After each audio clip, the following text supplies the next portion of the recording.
Assalamualaikum warahmatullahi wabarakatuh. InsyaAllah nahnu sanuqaddimu alaikum anil maudu' anamlun wa nahlu. النمل ونحل. النمل تدخر القوت لفصل الشتاء، وهي إذا تخزن القوت الذي جمعته تتركه كما وجدته، فحبة القمح تزل حبة قمح، وقطعة سكر تبقى قطعة سكر، فكل ما على نملة أن تؤديه في هذا السبيل هو أن تجمع ما تصادفه صالحا لطعامها وترصه رصا على مستوى الأرض، أو تقومه بعضه فوق بعض، أو لست أدري كيف. ولقد شهدت في سباي شيئا عجيبا، وكان ذلك في أعقاب متر وزير، إذ شهدت جماعة من النمل تحرج محزونها من جحرها وتنشره متفرقا تحت أشعة الشمس، ولابد أن تكون قد وجدته مبللا بها تسرب إليه من الماء المطر. وليس محزون النمل دائما جزيئات صغيرة من مختلف المواد التي تراها صالحا لطعامها، بل قد يحدث أن تقع على صيد جسيم فتبكيه على جسامته وتحفر له محزانا خاصا يسعه بكل حجمه. وراقبت ذلك بنفسي ذات يوم، وقد كنت عندئذ أجلس أمام غرفة بمستشفى ريفي بحفر جديد، وعادت عملية الكياس، فلما اطمأنت شدت صيدها إلى محبسه، وردمت عليه بتراب الحفر حتى أغلقت فتح الدخول وذهبت إلى حل سبيلها. ذلك هو نمل وما يصنعه في تحزين كوته، فهو ماهر كل المهارة في جمعه، لكنه لا يغيره فيه شيئا. أما النحل فأمر آخر، لأنه ما إن يمتس رحيق الأزهار حتى يدير له معاملة الداخلية، فتخرجه عسلا شهيا في الخلية. Kemahiran semut dan lebah. Semut akan menyimpan makanan untuk musim sejuk. Semut apabila menyimpan makanan yang dikumpulkan, ia akan biarkan keadaannya seperti ketika dia menemuinya. Biji gandum akan terus dalam bentuk biji gandum, segetul gula akan terus kekal dalam bentuk segetul gula. Tugas semut ketika itu hanyalah mengumpulkan apa yang ditemuinya yang boleh menjadi makanannya. Semut akan menyusun bahan tersebut di permukaan tanah atau melonggokkan sebahagian makanannya di atas sebahagian yang lain. Atau aku tidak tahu lagi bagaimana cara semut menguruskannya. Aku pernah menyaksikan ketika kecilku sesuatu yang aneh. Perkara itu berlaku selepas hujan lebat. Tiba-tiba aku melihat sekumpulan semut mengeluarkan bahan simpanannya dari lubangnya dan menjemurnya secara berasingan di bawah sinaran matahari. Ini mungkin setelah ia dapati bahan tersebut telah lembab kerana terkena air hujan.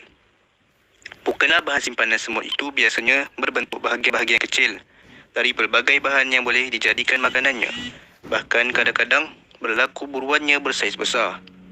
Ia akan biarkannya dalam bentuk saiz yang besar dan ia akan menggali tempat simpanan khas yang boleh memuatkan seluruh saiz benda tersebut. Pada suatu hari aku sendiri memerhatikan perkara tersebut. Ketika itu aku duduk di hadapan bilik di sebuah klinik desa di mana adikku sakit. Aku tidak meninggalkannya kerana menjaganya. Semoga Allah memberi rahmat dan keredaan kepadanya. Di sana aku melihat di sebuah taman di hadapanku seekor semut besar berpusing-pusing mengelilingi seekor lipas. Kemudian semut itu menggigit kepala lipas dengan gigitan yang kuat. Aku melihat lipas itu kaku selepas digigit. Semut itu meninggalkan lipas itu pada jarak yang tidaklah jauh di mana semut itu mula menggali satu lubang. Dengan sepantas kilat, lubang itu telah siap seperti yang dikehendakinya. Semut itu kembali ke tempat buruannya dan balik semula ke lubangnya. Menakjubkan, bagaimana semut dapat mengukur lipas yang panjang dan tinggi dengan cara yang pantas. Ia mula berjalan berdekatan lipas dan memanjat badannya kemudian masuk ke dalam lubang selepas itu sendirian. Mungkin semut itu dapati lubang itu sangat kecil berbanding dengan kelebaran mangsanya. Kemudian dia meluaskan lubang yang baru.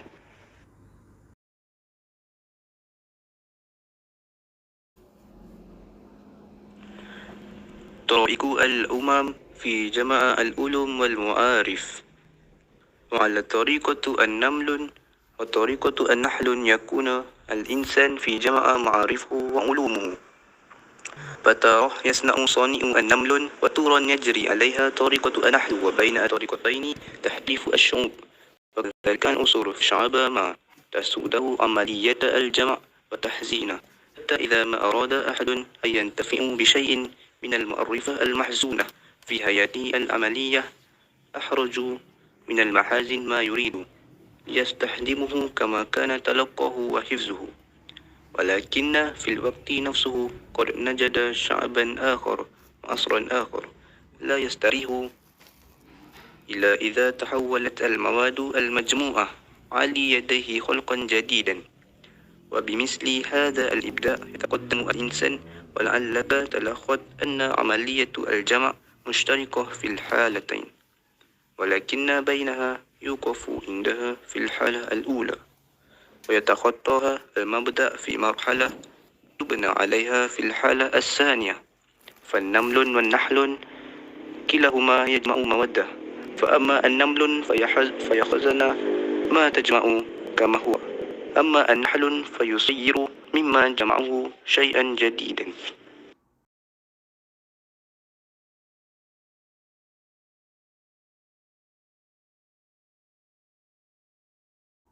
Cara sesuatu bangsa mengumpulkan ilmu, pengetahuan dan maklumat. Berdasarkan cara semut dan lebah, inilah manusia mengumpulkan pengetahuan dan ilmunya. Kadang-kala manusia melakukan sesuatu seperti perbuatan semut, dan kadang-kadang manusia melakukan sesuatu seperti perbuatan lebah. Di antara dua pendekatan ini, maka berbeza bangsa pendekatan mereka. Begitu juga dengan zaman, kerana mana-mana bangsa pun ia akan menggunakan proses pengumpulan dan penyimpanan sehinggalah apabila seseorang itu ingin menggunakan apa-apa ilmu, pengetahuan yang disimpan dalam kehidupan sebenarnya, maka ia akan mengeluarkan apa yang diingininya dari simpanan tersebut untuk digunakannya sebagaimana ilmu yang ia pelajari dan ingati. Namun, dalam waktu yang sama, kita dapati bangsa lain dan pada zaman yang lain tidak akan berehat melainkan setelah bahan yang dikumpulkan di tangannya itu diubah kepada ciptaan baru. Dan dengan ciptaan inilah manusia menjadi maju. Anda perhatikan proses pengumpulan yang ada pada kedua-dua keadaan ini adalah sama. Namun proses pengumpulan pada keadaan pertama, pencipta akan melangkah ke peringkat menguatkannya. Pada keadaan kedua, semut dan lebah kedua-duanya mengumpulkan bahan-bahannya. Kumpulan semut ini akan menyimpan bahan itu seperti keadaan asalnya, manakala kumpulan lebah mengubah bentuk bahan yang dikumpulkannya menjadi sesuatu yang baharu.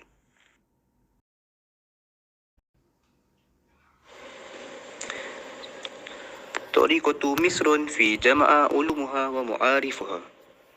إن مصر قد مضي على نهضتها الحديثة الآن 180 عاما.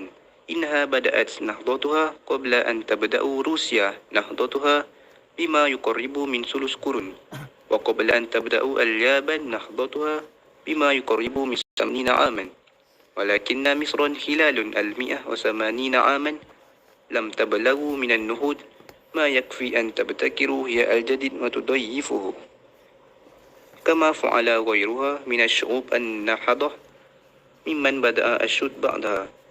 فمع إله ذلك إن ذلك قد تكون له حلول كثيرة، ولكن واحدة هي التي تجيء أهم من سواها في الطليعة، هي أن مصر قد اختارت على الأغلب طريقة النمل، وكلما صنعت صنيع النحل فأصبح لديها ما شاءت من خزائن العلوم والفنون، لكنها مليئة بما أبدعه غيرها من الشعوب الناهضة. على أن الإنصاف يقتضينا أن نقول هنا إن الأمر ليس هو إما منهج النمل وحده وإما منهج النحل وحده، إذ قد يجمع الفرد الواحد بين الطريقتين.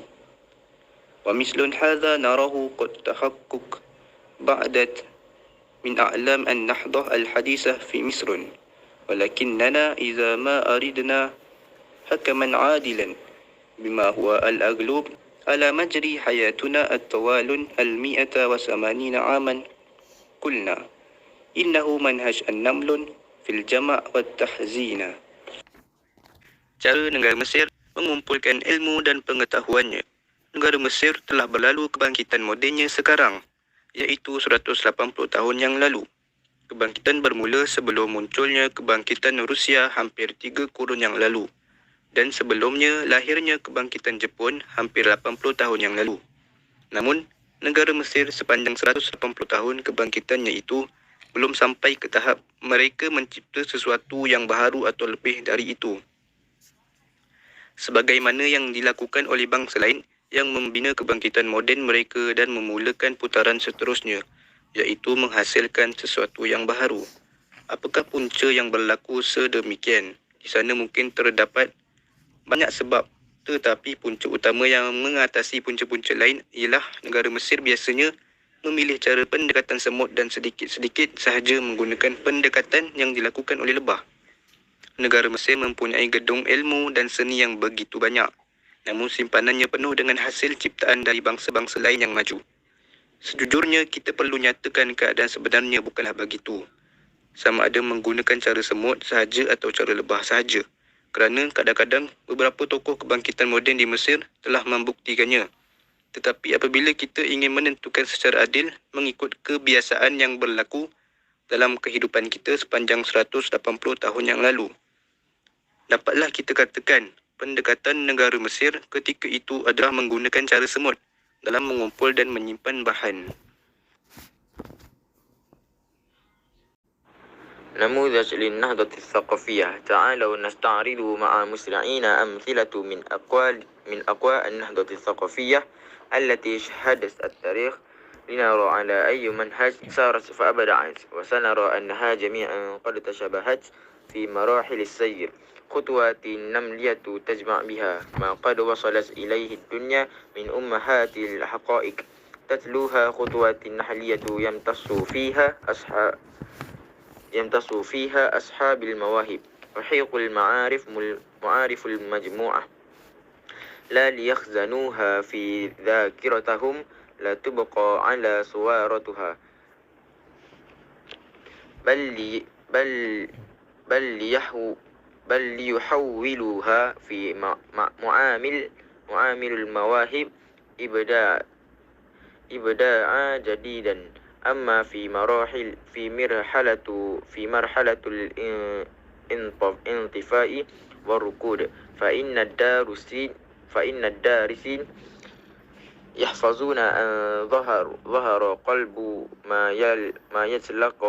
ما يتلقونه من مأثورات الأولين ليخرجوها في المناسبات المختلفة تسميعا، فتخرج وكأنها مومياوات خرجت من توابتها لتوضع في المتاحف. النهضة الثقافية في القرن الثاني والثالث. Contoh-contoh kebangkitan budaya ilmu, pengetahuan dan teknologi. Marilah sama-sama kita bentangkan contoh-contoh kebangkitan budaya di antara kebangkitan badan yang paling kuat yang dicatatkan oleh sejarah untuk kita melihat cara manakah yang dilalui mereka. Seterusnya, mencipta sesuatu yang baharu. Kita akan lihat kebangkitan budaya itu semuanya adalah hampir sama perjalanannya yang dilaluinya.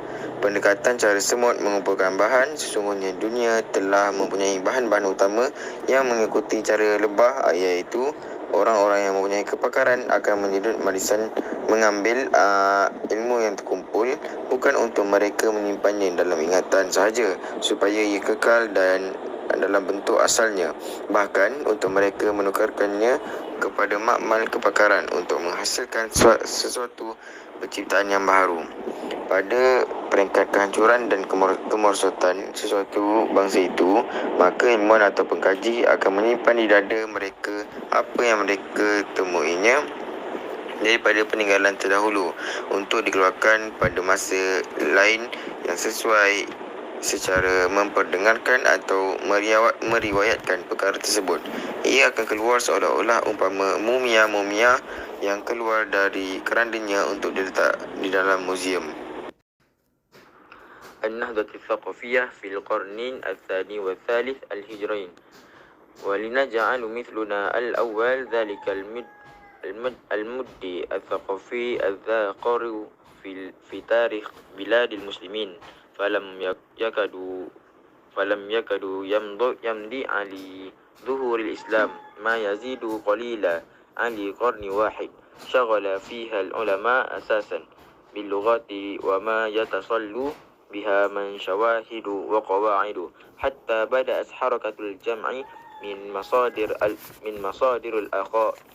مصادر الآخرين، وعني حركة الترجمة عن اليونانية والفارسية والهندية. وقد سارت تلك الحركة على مرحلتين. كان المترحلة أو أولى يعملون فراد كل بحسب مزاجه دون أن يكون للدولة شأن بهم، وإما في المرحلة الثانية فقد كان للدولة شأن عظيم إذا أنشأ المأمون ما يمشي ببيت الحكمة حيث يجتمع القائمون على الترجمة تحت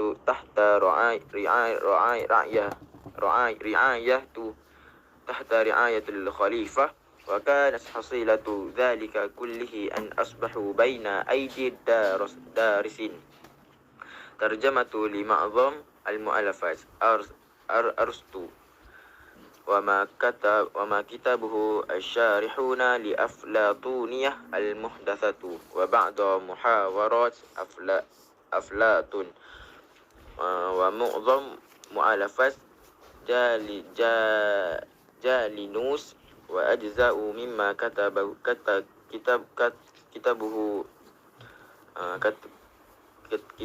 غير جالينوس في الطب، فضلا عن المؤلفات في ميادين العلوم. ومنها كتاب إقليدس وكتاب أرشميدس، فيما إن بلغ القرن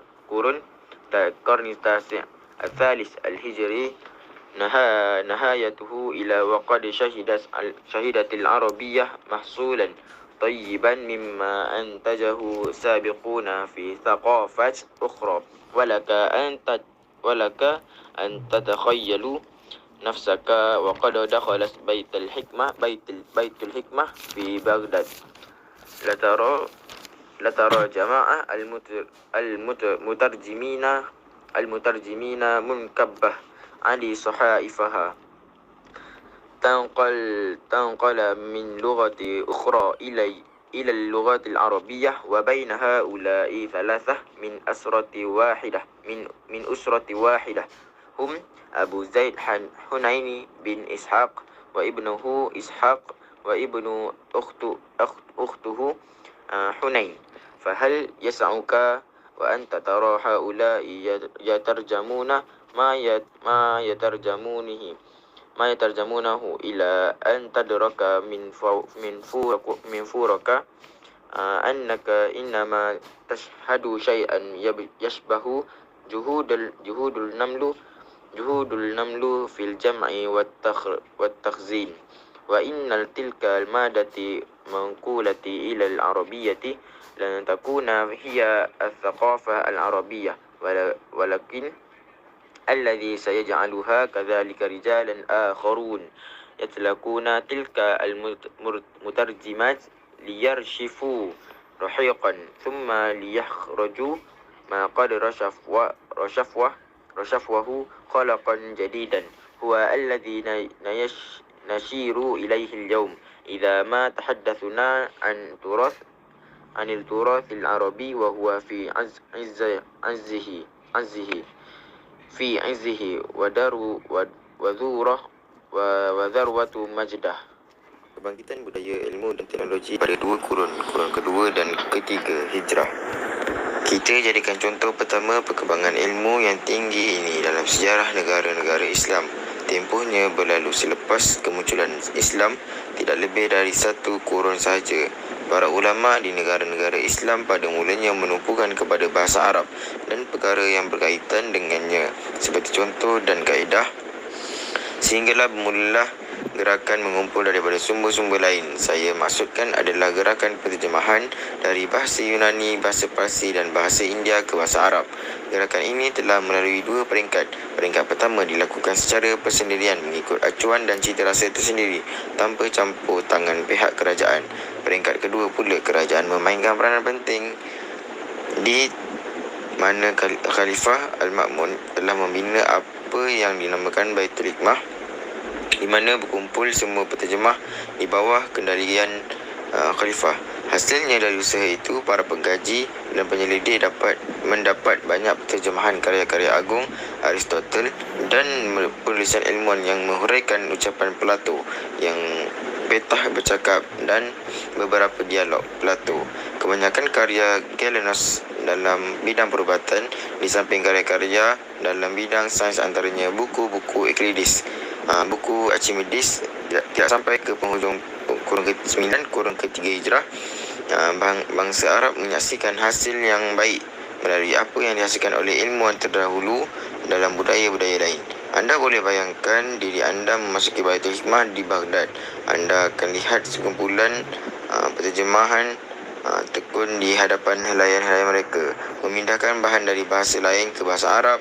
Terdapat dalam satu keluarga iaitu 3 orang ilmuwan itu, iaitu Abu Zaid Hunain bin Ishaq, anaknya Ishaq dan anak saudaranya Hunain. Adakah anda boleh lihat mereka itu menterjemah bahan yang mereka terjemahkan, melainkan anda akan memerhatikan sesuatu yang sama seperti usaha semut dalam mengumpul dan menyimpan bahan. Sesungguhnya bahan yang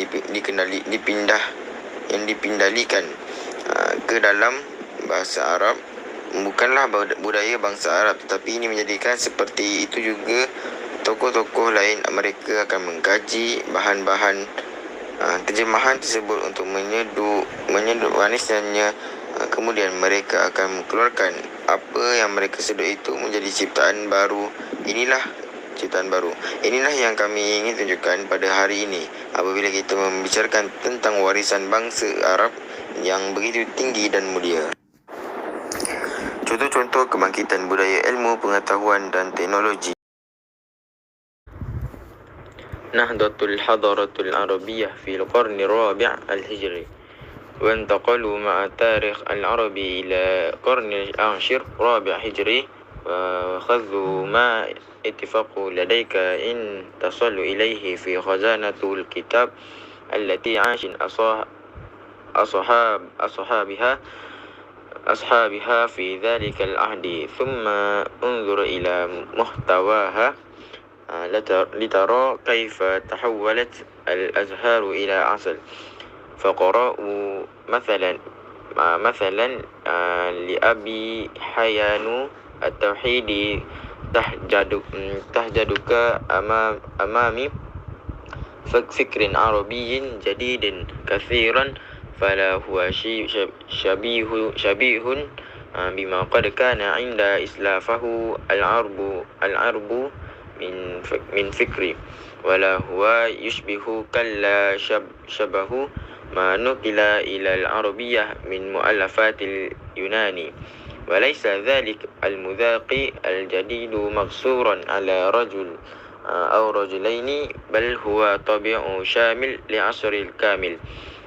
امتد حقبة طويلة فترة من زمان في المشرق العربي والمغرب العربي على سواء، وفي تلك الحقيبة لمؤت أسماء كالنجوم سطاعة من فلاسفة كالفارابي وابن سينا وابن رشيد، وشعراء كما كأبي العلاء المعري ونقاد مثل عبد القاهر الجرجاني، وعلماء في رياضة والفلك والكيمياء والطب وغير ذلك من شتى جوانب الفكر والأدب.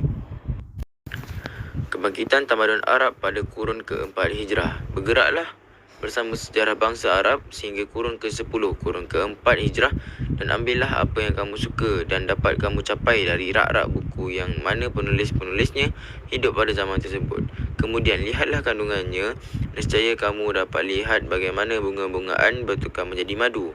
Bacalah sebagai contoh buku Abu Hayyan At-Tauhidi. Kamu akan dapati dirimu berhadapan dengan banyak pemikiran bangsa Arab moden dalam keadaan banyak.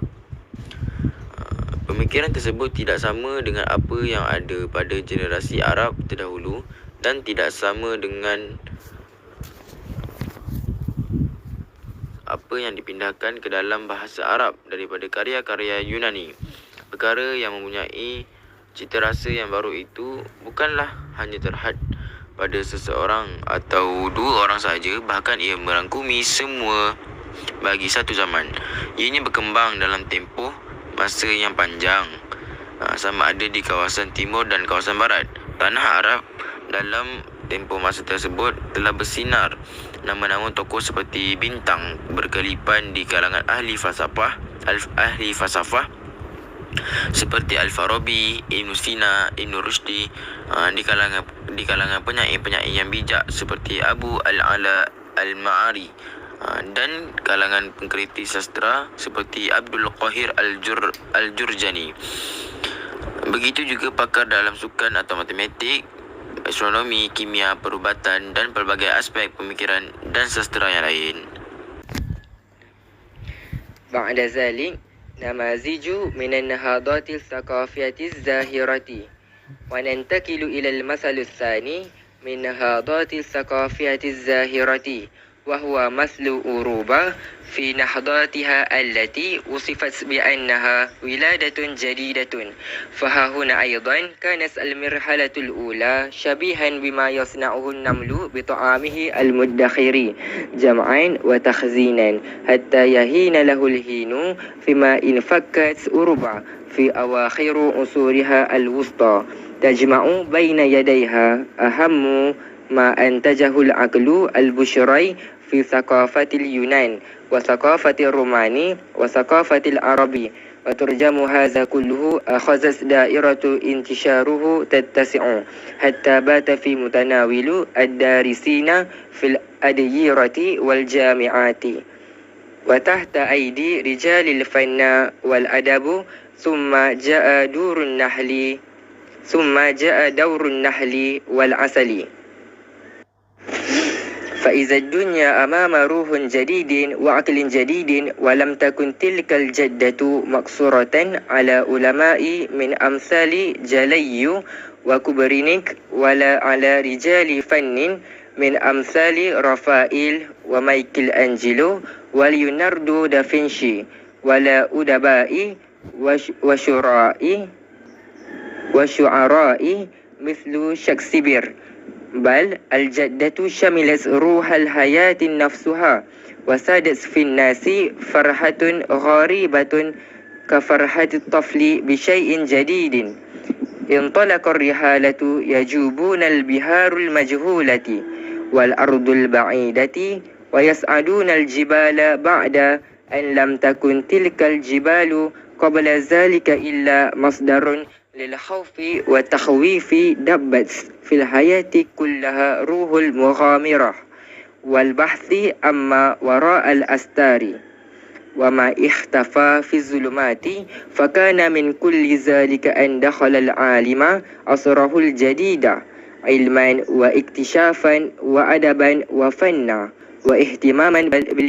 واهتماما بالإنسان الذي هو بشر تكله الأرض وتزله السماء، لا بالإنسان من حيث وزاهد يكفيه القليل. Contoh kebangkitan budaya, ilmu dan teknologi yang berjaya.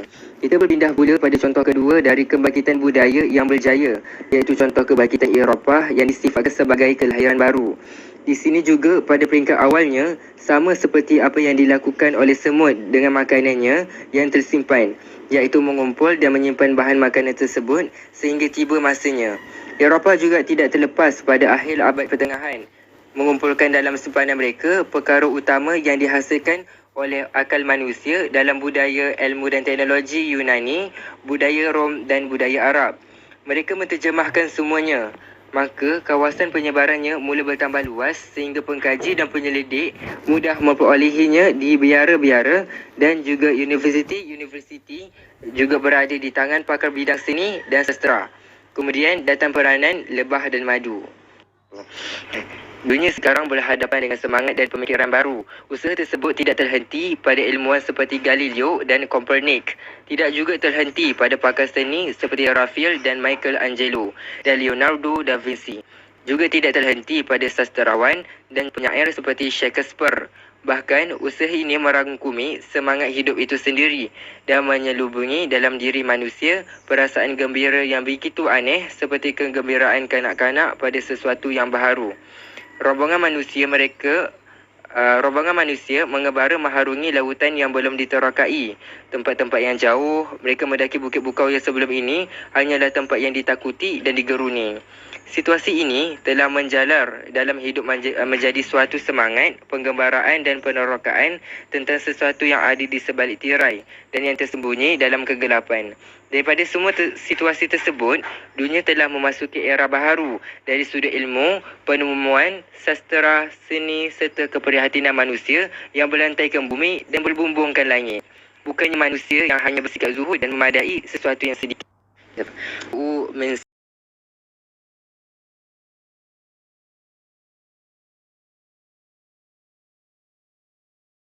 وهذا الموضوع من سياق الحديث وموضوع ملائم لذكر سيرفانتس ورائعته الكبرى دون إخواته فوقفة منا عند هذا الكتاب ضرورة المنبهات القوية إذا ما أخذت الإنسان سنة من النوم وهو بحاجة إلى يقظة وعية فليس كل شيء في دونك إخواتي أنه يهارب طواهينا الهواء ظنا أنها فرسان معادية وأن يهاجم قطعان الخراف علي أنها جيوش مداهمة لا بل هنالك عند فهم الكتاب ما هو أعمق وأفعل أثرا في من يحيا حياة الركود كالذي نحياه نحن اليوم فذلك الرجل دونك إخواته قرأ كتب السلف عن حياة الفرسان وحفظ ما قرأ لم يغير منه شيئا ولم يضيف إليه شيئا ثم رسم حياته على نموذجه فهو بمثابة نملة كبيرة حصلت علي صيد كبير فخزنته لتجعله وليمة ذات يوم شتائي كالنملة التي حدثتك عما رأيته منها حين جمت صرصارا ضخما بالنسبة إلى حجمها وحفرت له وخزنته ولو كان دونك إخواته فعلى ذلك في عصر سابق لعصره أيما أن كانت حياة الفرسان أمرا شائعا مألوفا بل كانت موضع تبجيل واحترام لما كان في أمره ما يلفت النظر في الفارس يعيش في عصر الفرسان لكن عصر الفرسان قد ولى وتهبت الحياة للدخول في عصر الجديد النهضة الأوروبية ثم ظهر دونك إخواته لا ليتنفسوا مع الناس الهواء الجديد بل ليتنفسوا هواء مخزونا بين صفحات الكتب قرأها عن عصر قديم. Bahagian daripada perbahasan ini ia adalah topik sesuai untuk menyebut tentang Miguel de Cervantes dan karya ulungnya Don Quixote. Buku ini amat perlu kita teliti dan memberikan perhatian serius. Apabila manusia mula mengantuk, maka dia perlu bangkit dan sedar. Dalam buku Don Quixote ini hanya membicarakan tentang melawan kincir angin yang disangkakan tentera musuh dan akan menyerang sekumpulan biri-biri yang disangkakan tentera yang menyerang hendap. Sebenarnya tidak. Bahkan di sana setelah memahami buku ini, ia adalah lebih dalam dan kuat kesannya pada sesiapa yang hidup dalam kemunduran sebagaimana kita hidup pada hari ini. Watak Don Quixote ini telah membaca buku-buku generasi terdahulu tentang kehidupan kesatria. Beliau memelihara apa yang dibaca dan tidak merubah sesuatu pun daripada bacaan tersebut atau menokok tambah padanya. Kemudian, dia melakarkan kehidupan mengikut contoh tersebut. Beliau seumpama semut besar yang mendapat buruan besar lalu menyimpannya untuk menjadikannya sebagai kenduri pada musim sejuk. Nanti seperti mana semut yang telah saya ceritakan kepada anda tentang apa yang saya lihat ketika semut itu membawa lipas yang bersaiz besar berbanding badannya, kemudian menggali lubang untuk lipas tersebut dan menyimpannya. Sekiranya Don Quixote melakukan perkara seumpama ini pada zaman sebelum zamannya, iaitu zaman kehidupan sebagai satria, adalah keadaan yang banyak berlaku dan disukai, bahkan ianya adalah kedudukan yang dibanggakan dan dihormati. Nescaya tindakan tersebut akan menarik perhatian satria yang hidup dalam zaman ketenteraan. Namun zaman ketenteraan telah berlaku dalam kehidupan baru, mula bersedia untuk memasuki era baru. فإذا كان سائر الناس من لحم ودم فقد كان هو إنسانا من كلمات محفوظة وكانت دماؤه من مداد المهابير وهل تظن أن دونك إخواته كان أعجوبة بشرية ظهرت واختفت أم عين النظر في حولك ومن حولك تجد من طرازه مئات يدبون على الأرض بأجساد من ورق ودماء من مداد وأدمغة مشهونة بكلمة السابقين لا لتكون مصدر إلهام لما هو جديد بل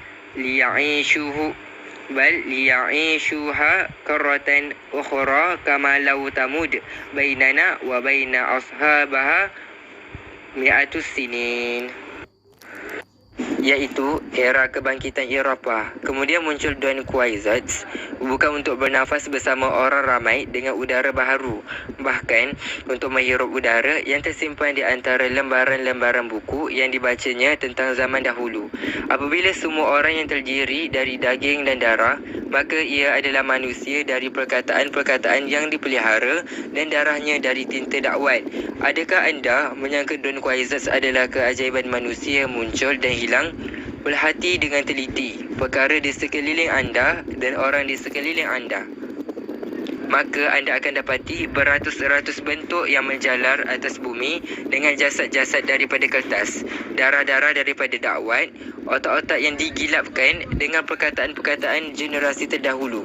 Bukanlah untuk menjadikannya sumber inspirasi bagi perkara baharu, bahkan untuk menghidupkannya sebagai putaran yang lain, sebagaimana sekiranya ianya telah melalui kita dan generasinya bertahun-tahun lalu. فنحن بعد أن أمضينا 180 عاما على انفتاح نهضتنا الحديثة لو استثنينا قلة قليلة مما أنتجناه خلال تلك الفترة لوجدنا إنتاجنا أشبه شيء ببيوت النمل، فهو إنتاج يمكن أن يلخص في هذه الصيغة: قال أسلافنا كذا، وقال الغرب أن أسلافه ومؤثريه كيتس، فلا نزال في الموسيقى والشعراء اللذين لا يكونان شيئا إذا لم ينبثقا من صميم الموسيقار والشاعر. وأقول إننا حتى في هذا المجال لا نزال بين رجلين، أحدهما يقول هكذا يكون الفن كما عرفه أسلافنا، والآخر يرد عليه هكذا يكون الفن كما عرفه الغرب. ولا أقول شيئا عن موقفنا في ميادين ولا أقول شيئا عن موقفنا في ميادين الفكر والعلم والنظم على اختلافها، فواضح أننا في كل ذلك كله ننحصر في إطار الصيغة التي أشرت إليها، وهي أن صوتا ينادي بما أخذه السلف وصوتا يرد عليه بما يسود الغرب، ولم تتبلور لنا بعود وجهة. Kita ini selepas berlalu 180 tahun lahirnya kebangkitan mesin moden. Sekiranya kita kecualikan hasil yang terlalu sedikit yang kita dapat keluarkan pada zaman tersebut, nescaya kita dapati hasil yang kita keluarkan menyamai dengan apa yang ada di sarang semut, iaitu hasil yang boleh kita ringkaskan dalam ungkapan ini: generasi terdahulu berkata sekian-sekian, orang barat berkata tentang generasi terdahulu dan semasa begini dan begitu. Kita masih dengan muzik dan syair yang kedua-duanya tidak ada apa-apa sekiranya tidak terpancar dari para pemuzik dan penyair. Saya berpandangan sesungguhnya kita dalam bidang ini kita masih berada di antara dua orang. Salah seorang darinya berkata, demikianlah keadaan seni seperti mana yang dijelaskan generasi terdahulu. Seorang lagi akan menolak ujar tersebut dengan menyatakan seni itu sebagaimana yang dijelaskan oleh Barat. Saya tidak boleh cakap apapun tentang pendirian kita dalam bidang pemikiran, ilmu dan prinsip-prinsip yang pelbagai. Maka jelaslah bahawa kita dalam semua perkara tersebut hanya menghadkan dalam lingkungan perkataan sahaja yang telah saya jelaskan, iaitu suara yang menyeru agar menerima sesuatu yang dipegang oleh generasi terdahulu dan suara yang menolaknya dengan melebihkan pandangan Barat. Maksud ini masih tidak jelas lagi bagi kita. إنه لا بأس في أن تسغي بأذان مرهفة لما قاله العربي وما قاله الغربي من أسلافه ومعاصريه، بل هو أمر ضروري محتوم لمن أرادوا لنهضتهم أن تقوم علي ساكن،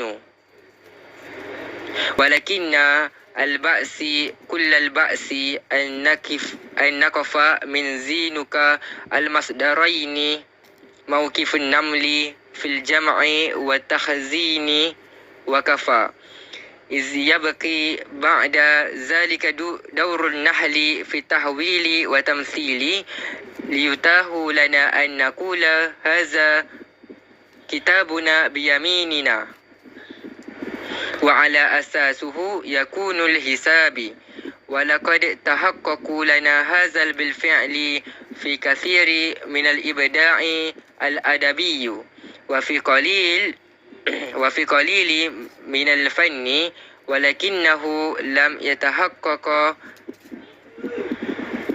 في الفكر بشتى جوانبه لا كثيرا ولا قليلا، اللهم إلا قطرات لا تطفئ ظماء العصفور. Tidak menjadi kesalahan jika anda mendengar dengan penuh teliti kata-kata generasi Arab terdahulu dan kata-kata golongan Barat yang terdahulu dan kini. Bahkan, perkara ini adalah satu amat yang penting bagi mereka yang ingin bangkit di atas kaki sendiri. Tetapi, akan menjadi kesalahan apabila kita melihat dua sumber tersebut seperti cara semut mengumpul dan menyimpan bahan, kemudian berhenti. Kerana selepas itu peranan lebah pula dalam mengubah dan membentuk sesuatu yang baru. Dengan senang kita boleh katakan ini buku kita di tangan kanan kita dan berdasarkannya sebagai perhitungan. Perkara ini memang benar-benar berlaku pada kita dalam banyak ciptaan bidang sastera dan hanya sedikit dalam bidang seni. Namun tidak telah hasil dalam bidang pemikiran yang pelbagai aspek, tidak banyak dan tidak sedikit, kecuali titisan-titisan air yang tidak menghilang dahaga burung pipit. Syukran jazilan.